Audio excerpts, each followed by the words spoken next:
Señores auditores de Radio Portales, muy pero muy buenas tardes. Bienvenidos a nuestro programa de transmisión diaria, hoy miércoles 4 de septiembre, miércoles. Hemos vuelto a nuestros días miércoles, después de haber estado en calidad de préstamo los días lunes. Estoy con mis compañeros, el señor Victorino Stroza, la señora Francisca Undurragán, el señor Héctor Sandoval y quien les habla, Neil Ruiz. ¿Cómo les va? Buenas tardes. Hola Neil, muy buenas tardes, saludarte a ti, un gusto nuevamente y a los panelistas que nos acompañan, a Francisca y a Héctor también. Bien. Hola, Hola, ¿qué tal? Muy bien por acá. Todo muy bien por acá también. ¿por dónde estás, Héctor? ¿Estás abrigado? ¿Estás fresco el día hoy, cierto? Oye, sí, estoy aquí en Reñaca, en el ex Conference Town, hoy día Hotel Bosque de Reñaca, creo que se llama. Sí, sí, sí. Cuéntanos qué estás haciendo por allí. Oye, estoy aquí invitado a una ceremonia de titulación de la Facultad de Ciencias Económicas, así que aquí estoy expectante además por todo por lo que ha pasado, por lo que se está votando hoy con referente al tema de la seguridad, a los mismos temas de seguridad que han estado súper candentes, eh, y que seguimos en esta crisis que no para. Sí. Es una bola cada vez se hace mucho más grande. Esta semana salió un artículo en el diario referido al tema de seguridad, Héctor, y ese artículo lo escribiste tú. Cuéntanos. Sí, mira, básicamente son un par de opiniones respecto a una estadística que publicó el Ministerio Público, la Fiscalía, respecto a los delitos. Y ahí el análisis era fundamentalmente al delito de homicidio en la quinta región, que había crecido en más de un 14% la cifra respecto al año anterior. Eh, entonces, cuál es el llamado de atención que uno hace aquí? Es que, por ejemplo, efectivamente ha existido una mutación, un cambio, una transformación en el delito, porque antes los homicidios eran con un autor conocido. Generalmente esto ocurría intramuro, ¿no? Ocurría en un domicilio porque había una discusión o estaban ligados a algo un tanto sentimental, tal vez. Y hoy día no, hoy día esto ha mutado, esto ha cambiado y hoy día encontramos a las personas que han sido asesinadas, acribilladas en la vía pública, que son abandonadas más en la vía pública. Tenemos casos monstruosos que han sido encontrados hasta en tambores descuartizados, y donde la violencia y el grado de violencia para cometer este horrendo crimen eh, ha sido inusitada. Hay alevosía, hay premeditación, entonces se configuran inclusive todas las hipótesis para aumentar de pena o el grado de los homicidios. Entonces, ¿qué es lo que ocurre? Bueno, ¿cómo contrarrestamos esto? Cómo lo tratamos de mitigar y de controlar o de gobernar? Y la única forma que hasta el minuto tenemos es seguir aumentando un tanto los recursos humanos y logísticos de las policías. Porque mientras más carabineros hayan, más gente de la PDI haya, claro, va a disminuir algo que es vital, que es el tiempo de respuesta para los procedimientos policiales, es decir, en el tiempo en que transcurre el que yo hago el llamado a la emergencia y se constituye una unidad policial en el sitio del suceso para ver qué es lo que ocurre, para recabar antecedentes, para recabar información y lograr detenciones o inclusive materia prima vital para el proceso investigativo, porque quien dirige la investigación no son las policías, es el fiscal a cargo del Ministerio Público, ¿no es cierto?, que instruye convenientemente a las policías para que desarrollen cual o tal diligencia que pueda llegar al éxito de la investigación. Entonces, raya para la suma, seguimos al debe con los recursos, seguimos al debe con la instalación de más cuarteles, seguimos al debe con la tecnología, y por otra parte, algo que es muy curioso, que hoy día las coordinaciones no siguen tan buenas. Es decir, la tecnología tampoco conversa entre sí porque seguimos siendo el banco unificado de datos, Carabineros tiene una estadística, la PDI tiene otra, el Ministerio Público tiene otra estadística. Bueno, ¿cuál es la que vale? ¿Por qué no tenemos toda la misma para buscar los hechos y no tenés que ir a golpear la puerta del vecino para pedirle el dato? Entonces, bueno, ¿qué más debería ocurrir? ¿Será la solución el ministerio que se vota hoy? Ahí estamos en la No, y encrucijada de los ciudadanos. aparte también tenemos el problema de los recursos económicos. ¿De Además, dónde se sacan los recursos económicos para poder aumentar los recursos humanos en lo que sería área de seguridad? claro, porque, por ejemplo, mira, hay un hecho puntual respecto del tema de seguridad, que además aquí no han sido consultados los gobernadores respecto de este ministerio, porque este ministerio de seguridad van a depender las policías de ahí. Bueno, ¿y qué otro organismo más va a depender de ellos? ¿Cuál es la bajada a la región? Pensemos siempre regionalista y con el poder de descentralización. Bueno, va a haber que nombrar aquí un secretario regional ministerial, un seremi o un sheriff, como han dicho algunos medios, que se haga cargo de la seguridad. De este cargo van a depender las policías. Bueno, entonces esta persona primero tiene las competencias profesionales y personales para desempeñarse en el cargo. ¿Cuáles serán las competencias? Que sea un ex policía, que sea un abogado, que sea un sociólogo, un psicólogo, o que sea, no sé, con el cariño que le tengo a los nutricionistas, pero ¿podrá ser alguien que lidere esto si no tiene especialización, si no tiene experiencia? Creo que no. Entonces hay que dejarlo marcado y delimitado ahora.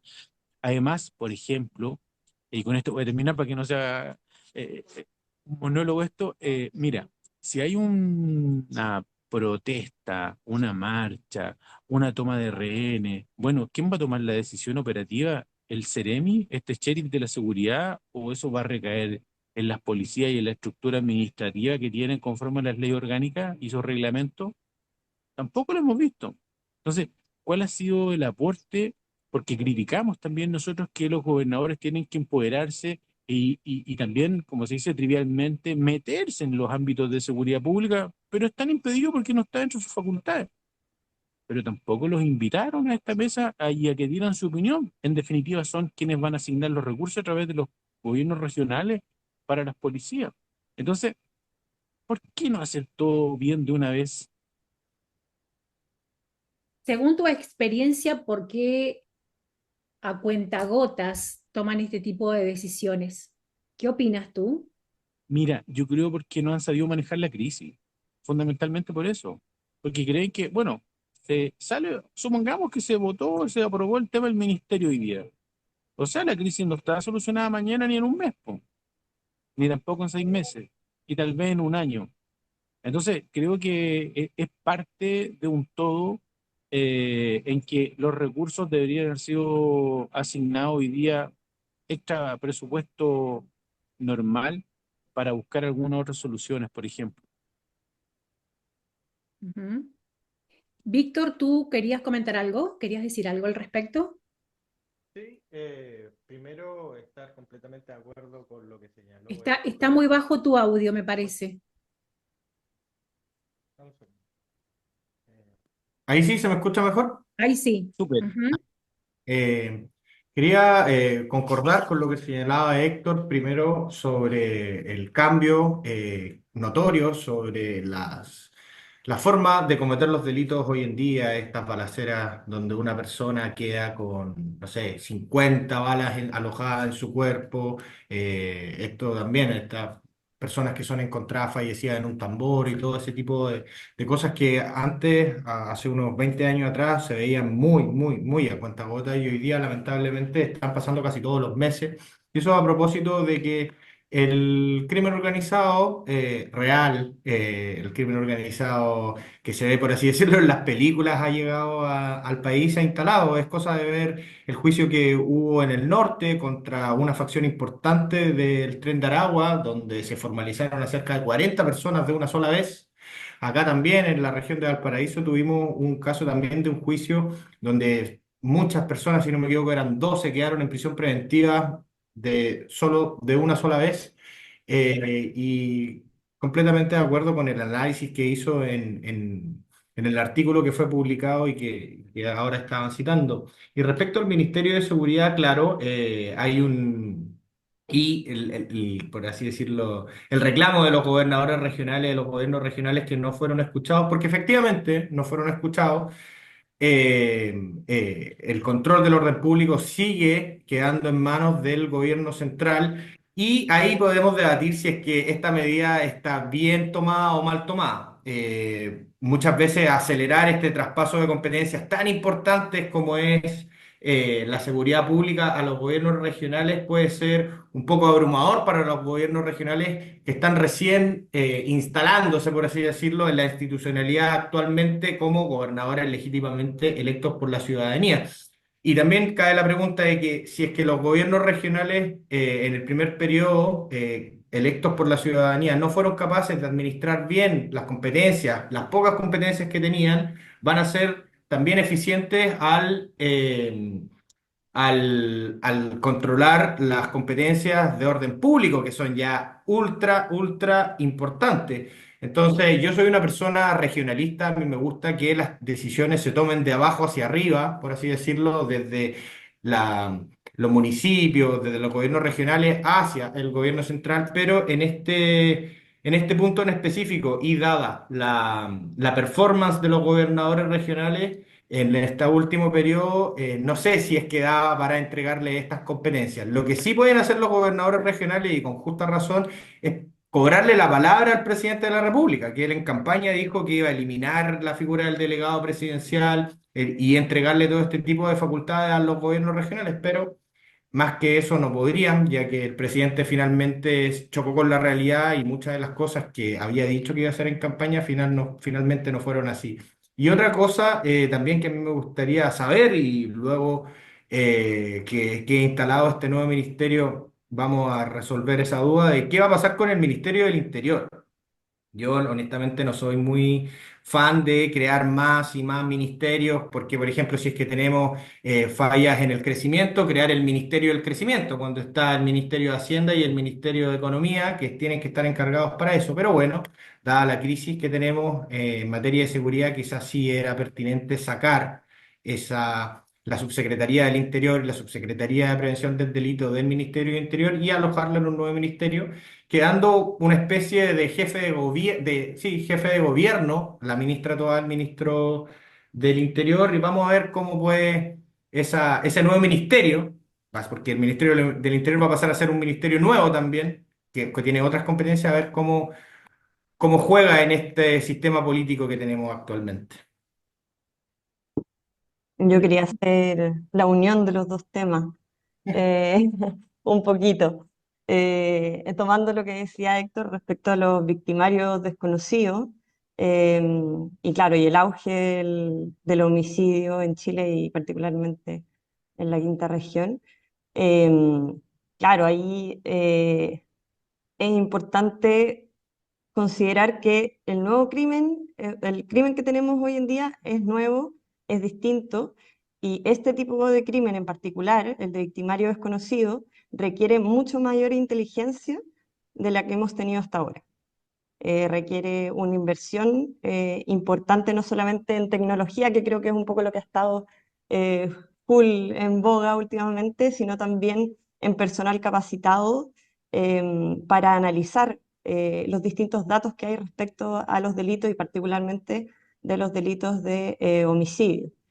Respecto a eso, claro, yo quizá estoy de acuerdo en que se tiene em, que sería una buena idea o es una buena idea, en un principio separar lo que es seguridad y mirar de un punto de vista técnico de lo que ha sido quizá el Ministerio del Interior y el punto de vista más político. En ese sentido me hace, quizá me resuena como una buena idea crear un ministerio de seguridad. Ahora bien, creo que hay muchos puntos que no se han resuelto del todo. Me gustaría saber bien si la coordinación va a ser la adecuada. Creo que eso lo vamos a ver solamente cuando se instale el nuevo ministerio, si es así. Em, por lo tanto, podría salir muy bien o podría haber una mayor burocracia involucrada. Y por lo tanto, aunque exista una mayor técnica, eh, en el fondo, al tener varios ministerios involucrados en la crisis de seguridad, no poder resolverla de manera adecuada. Por lo tanto, creo que yo en un principio comparto la idea de crear un ministerio, sin embargo, tengo mis dudas respecto a cómo se va a producir este cambio. Yo tengo la convicción de que cuanto más entes o ministerios en este caso se creen, más burocracia al sistema va a haber, porque hay más personas que van a estar involucradas en cuanto a lo que es poder de toma de decisiones. Sí, pero también, por lo menos en Chile, el Ministerio del Interior, históricamente, que ahí saco más mi licenciatura en historia, que no la ocupo hace rato, ha estado siempre ha sido sumamente político. Y hoy en día la crisis que tenemos es tan técnica que quizás requiere de eso, de funcionarios más técnicos, como quizás los que hay en el área de estudios, no sé, de la Subsecretaría de Prevención del Delito, que tiene un área de estudio que ha funcionado bastante bien, pero que al mismo tiempo muchas veces, y ahí quizá, no sé, Héctor, Víctor, me pueden decir qué opinan respecto a esto, en el fondo los funcionarios que son más técnicos o que hacen eh, propuestas más técnicas también se encuentran en un ministerio sumamente político y ahí las autoridades, por lo tanto, toman decisiones políticas respecto como eh, al ambiente que hay o a las distintas circunstancias en las que se encuentra el gobierno. Sí, tiene un punto ahí, Francisca. Es verdad que el Ministerio del Interior es un ministerio completamente político. De hecho, es el jefe del gabinete del ministro del Interior, el que tiene que también coordinar a los distintos ministros de los distintos ministerios para llevar adelante las políticas públicas y el programa de gobierno. Y que esté alojado el control de la seguridad interior del país en ese ministerio complica un poco las cosas, como bien señala Francisca, para abordar adecuadamente la crisis de seguridad que tenemos. Y estoy de acuerdo también con lo que señalaba Héctor recién, ¿a quién le va a responder las policías en las regiones? Y ahora estaba leyendo también, queda con mucho poder el delegado presidencial regional. Él va a ser, por así decirlo, el jefe de este Consejo de Seguridad y va a tener de asesor al Ceremi de Seguridad, que también va a ser este asesor técnico, como señala Francisca. A priori me parece interesante la figura. Lamentablemente Chile no está para experimentos, ya han sido suficientes en los últimos años con los procesos constitucionales, donde se pusieron a inventar algunas cosas nuestros queridos honorables, pero se ve bien, también reconocer que es un triunfo para la ministra Toá, que venía impulsando este ministerio como una bandera de ella. Así que también, si estamos pensando siempre en clave presidencial para el próximo año, a ella se anota con esa estrella, pero para que se anote finalmente con ella, tiene que resultar. Y también cae de cajón la pregunta de quién va a ser el futuro y el primer ministro de seguridad en la historia de nuestro país. Podría ser Luis Cordero, el actual subsecretario del Interior. Podría ser cualquier persona, la verdad. Cuando fue el caso Monsalve sonaron muchas personas. Vamos a ver a quién termina designando el presidente Boric. Pero, insisto, esto también requiere de tiempo. Falta un decreto supremo que, en el fondo, operativice todo esto y que también vaya al hueso y hinque en lo específico del proyecto de ley que se está debatiendo y se va a aprobar en la Cámara de Diputados. Sí. Héctor, tú, em, ¿cuál, cuál consideras tú que serían las competencias de ese nuevo ministerio en caso de que se cree? Mira, bueno, Primero que todo, yo creo que nosotros no estamos para experimentos, ¿ah? Y menos en el tema de la seguridad. Yo creo que aquí hay un error garrafal, porque aquí, mira, deberían haber dicho, mire, copiamos esto, no sé, de lo que está haciendo Argentina, a raíz de lo que pasó en Rosario, por ejemplo, para contextualizar, o de lo que están haciendo en Brasil, o en Ecuador, o en Colombia, qué sé yo. Y en base a esos buenos resultados o a esta buena experiencia, lo queremos replicar de esta o tal forma. Aquí eso yo no lo he escuchado, a lo mejor salió, pero no lo he escuchado. ¿Qué es lo que me llama la atención? Y respondo enseguida a tu pregunta. Que, por ejemplo, además están creando un panel de expertos que van a trabajar en el Ministerio del Interior para ver el tema del delito. La Subsecretaría de Prevención del Delito también tuvo un cambio reciente, entonces este señor no decidió ayer que iba a ser candidato a diputado por Rancagua, entonces lo tienen asumido hace rato y lo sabían, o sea, lo sabíamos nosotros aquí como panel, lo comentamos. Bueno, entonces, ¿dónde está el sentido social o el sentido del servicio público? Que parece que lo dejaron escondido en otro lugar y no lo trajeron nunca. Entonces, no, nosotros no estamos para pruebas de ensayo y error. Creo que hay que ser más profesionales con esto, porque, por ejemplo, te insisto, si hay una actividad, un evento de alto riesgo, eh, un servicio en el estadio que juega los dos, que convocan a más público, no sé, me imagino Colo-Colo, la U, Colo-Colo, Wander, O y un ocurren recital como pasó hace poco tiempo.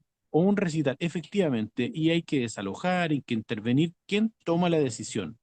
¿Buena o mala? ¿La toma este Ceremi? ¿La toman las policías? ¿La toma el delegado? Bueno, ¿quién se hace responsable de que si se cometió alguna arbitrariedad, la decisión no fue buena? ¿Qué es lo que va a pasar? Es parte del experimento esto. Lo vamos a saber cuando ocurra. Entonces, no estamos para eso. La verdad es Por que yo ahora creo que hay sería el que, delegado, según lo que ha claro, salido.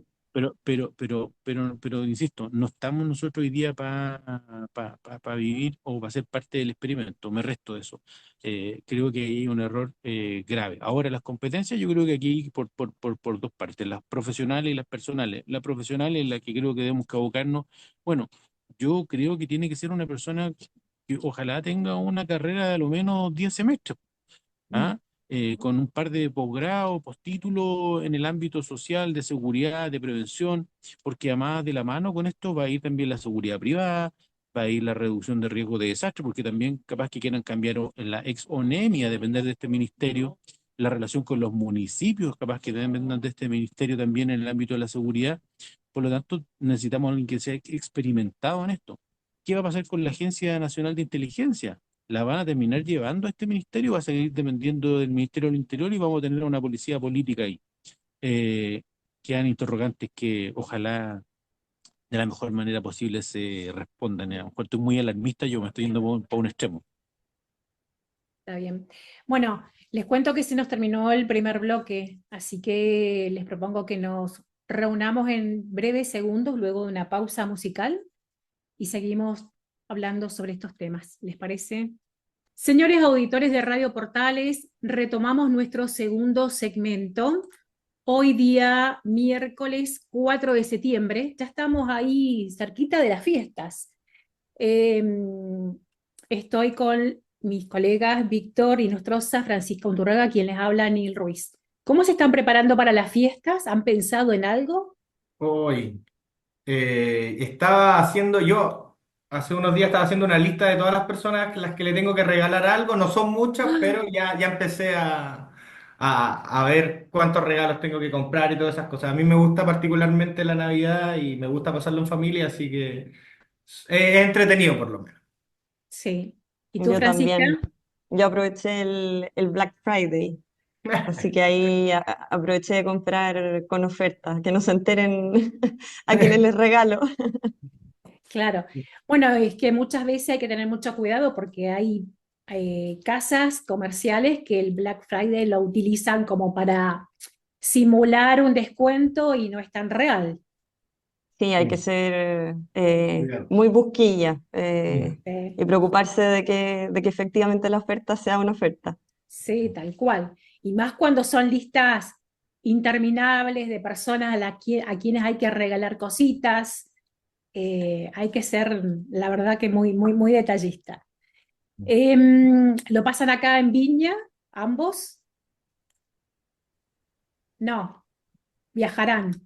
Sí, yo no. Yo viajo a la casa de mis padres en Santa Cruz, en la sexta región del Ujú. país, ¿Sí? y lo voy a pasar allá con ellos, y con mi hermana, y con mi abuelo, mis tíos, bueno, ahí en familia. Bien. ¿Y tú, Yo en Francisca? Santiago con En mi San- familia, Con calorcito, un poquito de calor, calorcito, como siempre. como siempre. Sí. ¿Y tú, Yo, Nil? se- yo seguramente una de las fiestas voy a viajar, todavía no tengo viajar a Argentina, todavía no tengo definido.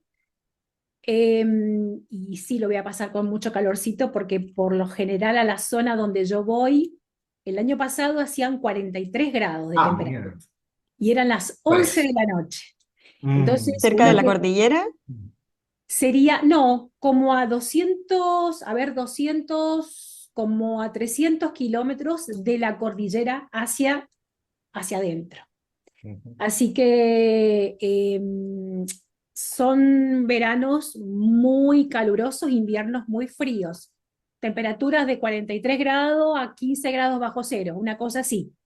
Entonces, y uno se desacostumbra a esas temperaturas o más cuando viaja en invierno o cuando viaja en verano.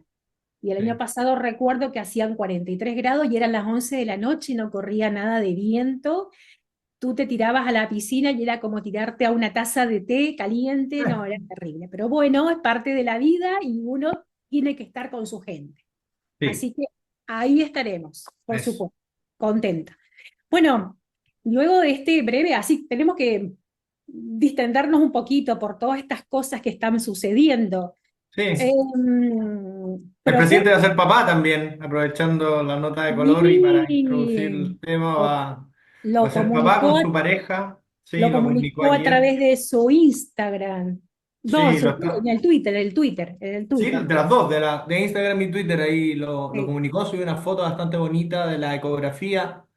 Paula Y Carrasco es su pareja. sí, desearle lo mejor al presidente, que tenga que su polola tenga un saludable embarazo y que nazca sin ningún inconveniente su primer hijo o hija. O hija, Mm. o ambos. Bueno, vamos a ver. Uno nunca sabe, uno Nunca nunca se sabe. sabe. Mm. Claro. Así que bueno, que salga todo bien, que son siempre cuando viene un niño, uno tiene los mejores deseos. Así que bueno. Sí, un baby boom, me dijo Francisco hoy día en la mañana que hay en el gobierno. Gonzalo Winter creo que fue papá también de También, Frente Amplio. ¿habrá ido a recibir su hijo en la atención pública? No creo, no creo, no creo, lo no creo. dudo. Lo dudo. Lo mismo que Pero Camila dado que no Vallejo, lo que va a puedo ser comprobar, mamá. Sí, ¿Cómo? que dado que no lo puedo comprobar en este minuto, sí, lo dudo. Dudo que haya ido a un hospital público, pero bueno, también Camila Vallejo va a ser madre. También la presidenta de la Cámara de Diputados del Partido Comunista, Carol Cariola. Uf, Baby boom, como dijo Francisco hoy día sí. en la mañana. baby Dice boom del Frente Amplio. que Mm. cuando llega un niño trae bajo el brazo el pan.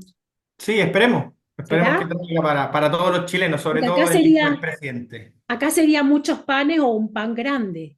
Sí, Espero que sirve. sea, que valga la pena, ¿no? Sí, sí, sí, sí. Así que bueno, el presidente ojalá ¿cómo se llama? Que salga todo bien con el embarazo de su polola y, y que venga ojalá con la marraqueta bajo el brazo para Chile, la verdad. Sí, totalmente de acuerdo. Les cuento que fue detenido otro implicado en el robo de las notebooks del Ministerio de Desarrollo Social. Mm, mira. Y ese otro eh, implicado hace 16 meses de este atraco. mm, Y este caso, este nuevo detenido, parece ser que es familiar de Jackson, sobrino, según lo que he leído. No lo sé. Ay, mira, yo me acabo de enterar a través de ti de la noticia, pero claro, es un caso muy, por así decirlo, oscuro. No hay muchas luces de lo que ocurrió, cuál fue el motivo, de por qué se robaron esos computadores del ministerio que en ese momento lideraba Giorgio Jackson. Recordemos que se hicieron pasar por un primo o un sobrino de él, las personas que desde la cárcel coordinaron todo este robo. desarrollaron una caja fuerte, después esa caja fuerte no se encontró, o si se encontró, no se sabía lo que había en el interior, No se supuestamente sabía, estaban, claro, no había declarado qué es lo que contenía, sí. sí, supuestamente estaban las boletas de garantía, supuestamente las boletas de garantía de muchos convenios que tenían que entregar alguna ONG para recibir platas del Estado. Con esto se vuelve a reabrir el caso, a tomarse la agenda y si es que son información, si es que este nuevo detenido trae información contundente, bueno, vamos a ver qué es lo que ocurre, otra bomba más al gobierno y a retomar este tema del caso convenios que nunca acaba, o a veces sale un poquito en alguna gobernación de nuevo el caso convenio, después está lo de no, en el sur, Camila Polisi, sale después la Catalina Pérez, y bueno, nunca va a acabar este caso de traspaso de fondos públicos a ONGs que finalmente no hacían lo que decían que iban a hacer, que Sí. era supuestamente ayudar a las personas más vulnerables, sino que hacer proselitismo político, y a enriquecerse, lamentablemente, a través y con la excusa de estar ayudando a los más vulnerables. Totalmente. Bueno, y otra nota de color, la diputada Maite Orsini, que lo comentábamos fuera del aire, se fue a Panamá, viajó, Sí, así yo de la verdad frente. no sé si lo hizo en razón de sus vacaciones o por motivos de trabajo, pero fuera lo que fuese, es muy preocupante que la diputada May Torsini, que además ha estado implicada en el caso de su violación de su expareja Jorge Valdivia, intentando comunicarse con la víctima o con la supuesta víctima de violación, esté de vacaciones cuando en el Congreso se están votando cosas tan importantes. Entonces, es preocupante, creo que muestra un poco la desconexión que existe entre nuestros parlamentarios con los problemas reales de la ciudadanía y esperemos que cuando llegue el momento y Maite Orsini se repostule a algún cargo público, la ciudadanía le haga sentir que no lo hizo tan bien en su mandato. O si bien, o premiarla por todas estas cosas que hacen y volver a votarla y que vuelva a salir diputada o eventualmente senadora. Uno nunca sabe, la verdad. Sí, totalmente. Les voy a contar algo. Son cosas así como detallitos, ¿no? Diría una persona a quien admiro mucho, que son conocimientos inútiles, pero siempre te dejan alguna cosita, alguna cosita. ¿De dónde surge la expresión traer el pan bajo el brazo? Dice que esta es una expresión de origen rural, antigua, y está relacionada con la idea de que los niños, cuando nacían, específicamente si eran varones, podían convertirse en una fuente de ingresos para las familias pobres. Entonces, esto significaba traer el pan bajo el brazo, que en un futuro podían ayudar a la familia económicamente trabajando. Eso, nada más, una nota de color, pero bueno, por ahí muchas veces uno tiene dichos o Sí, modismos y no sabe qué significa. efectivamente, Me hace efectivamente. mucho sentido Claro, claro, el claro, sentido claro, histórico. totalmente. Bueno, em, Ministerio de Seguridad, reforma, Ah, perdón, pero la reforma del sistema jurídico, del sistema judicial, ¿no? no, sistema político. La reforma del Político, sistema político, sí. político, bien, Político. Sí, contarle un poco a la gente que se está en el Congreso Nacional intentando modificar nuestro sistema político. ¿Qué es el sistema político? Básicamente es la sala de máquinas, es la forma o cómo interactúan todos los actores de la política para sacar adelante decisiones y llevar adelante políticas públicas. Desde cualquier tipo de política pública tiene que pasar por este sistema que es el sistema político, donde interactúan, como recién digo, muchos actores. Y hace mucho tiempo hay un diagnóstico transversal de que nuestro sistema político y específicamente el Congreso Nacional tiene problemas para satisfacer las necesidades ciudadanas, ya que es muy difícil llegar a acuerdos en un Congreso que está demasiado atomizado. ¿A qué me refiero con atomizado? Dividido. ¿no es cierto?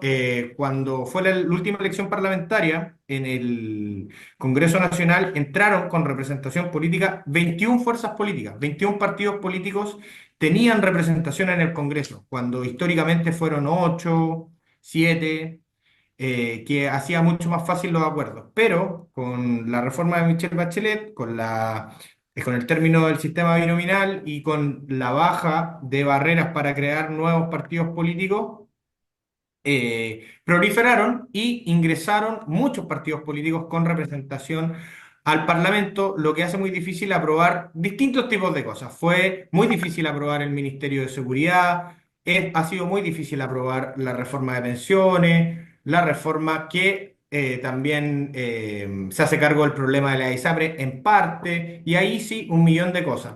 ¿Y qué proponen? ¿Qué se propone con este nuevo proyecto de reforma al sistema político? Es, primero, establecer un umbral, es decir, que los partidos políticos que no obtengan más de un 5% de los votos a nivel nacional no podrían tener representación en la Cámara de Diputados. Eso es como la regla más importante que viene en este paquete de reforma. Y si es que lo aplicáramos a la elección, a esta donde entraron 21 partidos, solamente podrían haber ingresado al Congreso 7 partidos políticos. De Que 21, sería 7. sería dentro de todo lo lógico. Claro. El problema es que, ¿qué pasa con todos esos votos que quedan, por así decirlo, desperdiciados? ¿No? Que sí obtuvieron el escaño, que sí ganaron la elección, entre comillas, pero no pueden ingresar porque no son parte de un partido político grande. Entonces ahí surge el problema este de gobernabilidad versus representatividad. Otra norma que incluye esta reforma es la disciplina parlamentaria, o sea, una norma en pos de la disciplina parlamentaria, que es que si es que un partido político proclama como ganador a un parlamentario, a un diputado o a un senador, y este parlamentario, una vez electo, renuncia al partido, pierde su escaño, cosa que ocurre mucho. Por ejemplo, ahora en la última Es elección el entraron caso. cerca de 10 diputados del Partido de la Gente en la última elección y ahora no tienen ni uno. El Partido de la Gente no tiene representación política en el Congreso Nacional. Todos se fueron. Entonces, la idea es que los candidatos y los parlamentarios no utilicen solo los partidos políticos para proclamarse como candidato y luego se desligan de su partido y llevan adelante una agenda propia. Otra norma que incluye la reforma al sistema político es el redistritaje, pero esto ya es mucho más técnico, que se tendría que, en términos de población, reorganizar la cantidad de parlamentarios por territorio.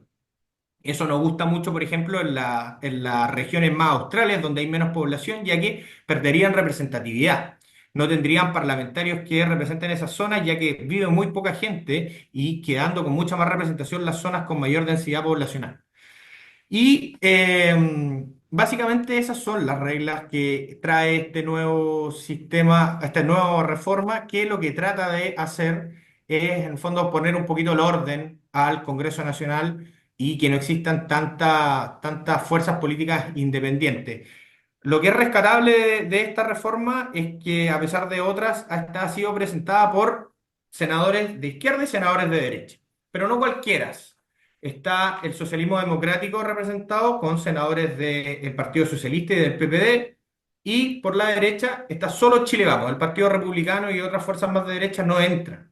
Entonces, Chile Vamos más el socialismo democrático han presentado este proyecto que el gobierno no ha dicho que va a ser suyo, lo mira un poquito de reojo pensando en que si es que lo apoyan muchos de sus miembros del gobierno, no les va a gustar, sobre todo los partidos más chicos, lo que también haría muy difícil la aprobación de diversas reformas, la aprobación de otras políticas que quiere llevar adelante el gobierno y además condiciona lo que vendría a ser la alianza para las elecciones parlamentarias y presidenciales del 2025.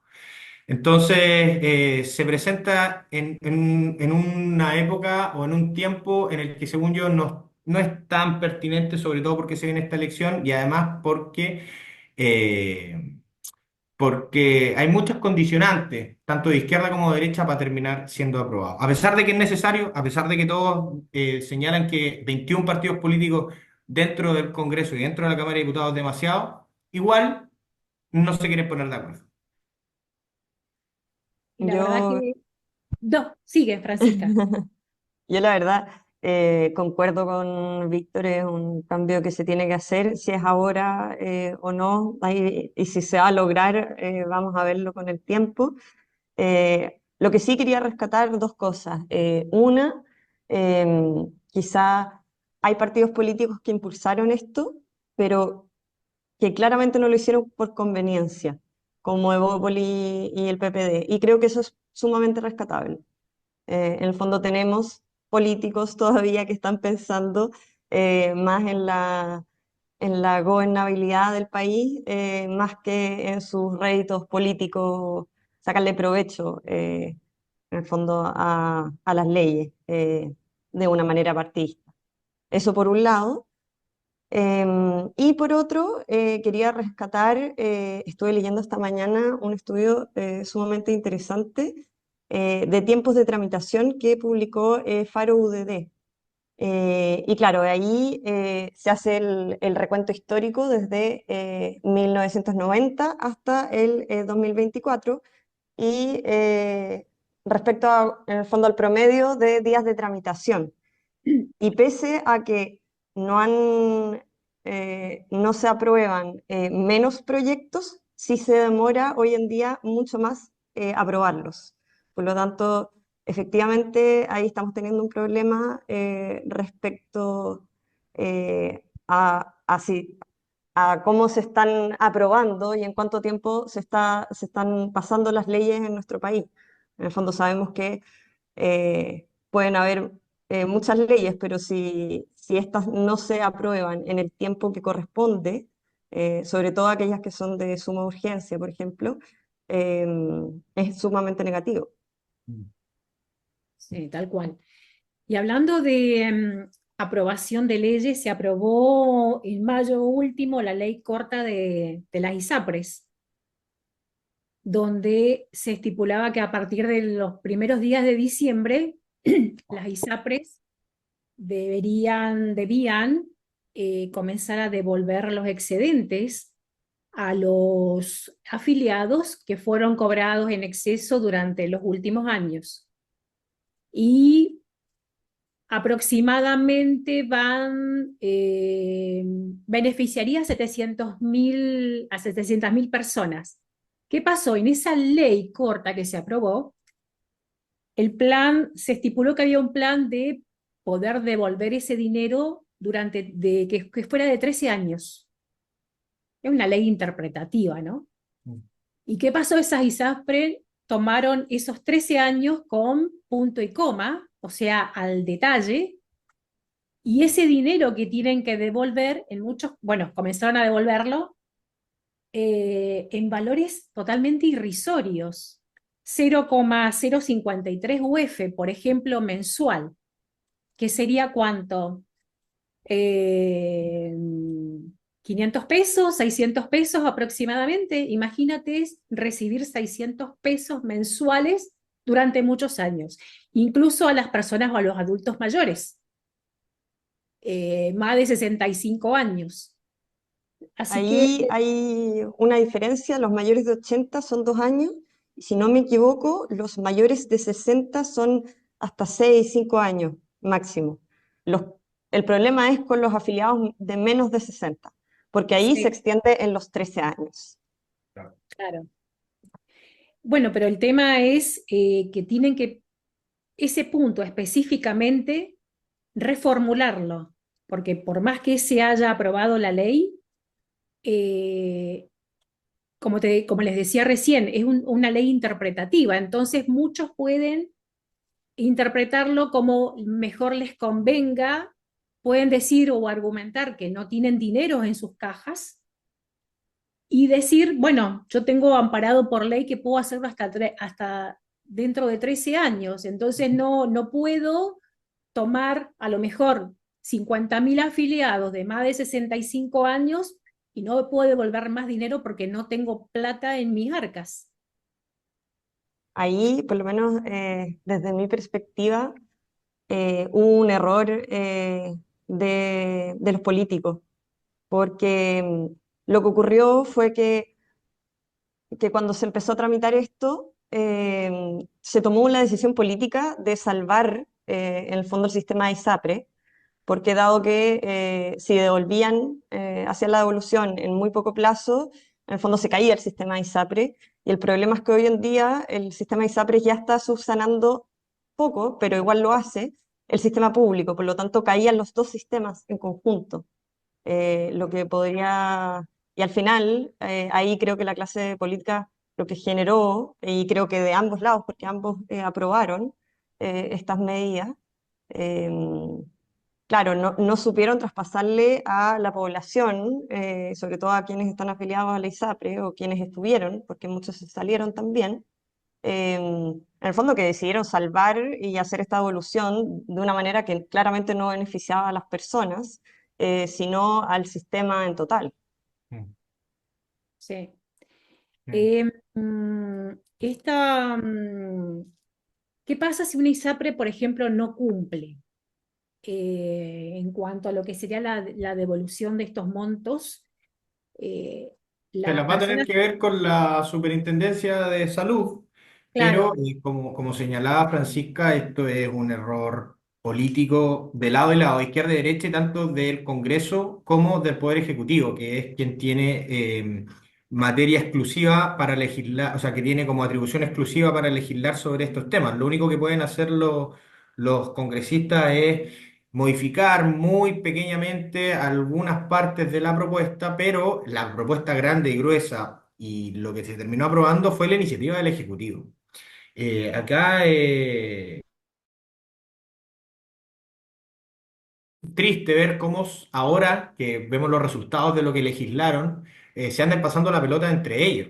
La ministra Vallejo le echa la culpa al Congreso y específicamente a Chile Vamos, y luego sale el Congreso desde el socialismo democrático. Ayer vi a un senador socialista criticar a la ministra Vallejo diciendo que ellos celebraron el acuerdo cuando se aprobó la ley corta.